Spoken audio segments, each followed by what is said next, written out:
So இதுல இருந்து எங்கெங்க புணுகு கிடைக்குது அப்படின்னா, அது உடல்ல சுரக்கக்கூடிய ஒரு சுரப்பி, ஒரு பொருள். ஓ! இப்ப நமக்கு வியர்வை வர மாதிரி அதற்கு செக்ரீட் ஆகக்கூடிய ஒரு பொருள். ஓ! ஸோ அது என்ன பண்ணும் உடல்ல செக்ரீட் ஆகுதுன்னா, மரக்கிளைகள்லயோ, இல்ல மத்த தாவரத்திலயோ அது உரசும்போது அங்கங்க சேகரிச்சு நின்னுடும்.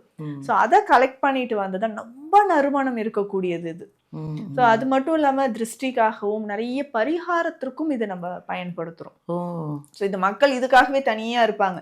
ஸோ அத கலெக்ட் பண்ணிட்டு வந்து நமக்கு குடுப்பாங்க. ஸோ புணுகு தனியா நமக்கு கிடைக்காது. ஏன்னா புணுகு பூனையே ரொம்ப அரிதாக இருக்கக்கூடியது இல்லையா? ஸோ அதனோட உடல்ல இருந்து வரக்கூடிய இந்த பொருள் ரொம்ப குறைவாக தான் நமக்கு கிடைக்கும். இதனோட சில வாசனை பொருட்கள் கலந்து நமக்கு வருது. உண்மையான அதாவது ஒரிஜினல் புணுகு அப்படின்னு சொல்றது நல்ல நறுமணம் இருக்கக்கூடியதாக தேன் அரக்கு கலர்ல நமக்கு இருக்கும். ஸோ இத வந்து நம்ம கடவுளுக்கு அபிஷேகத்திற்கு பயன்படுத்துவாங்க.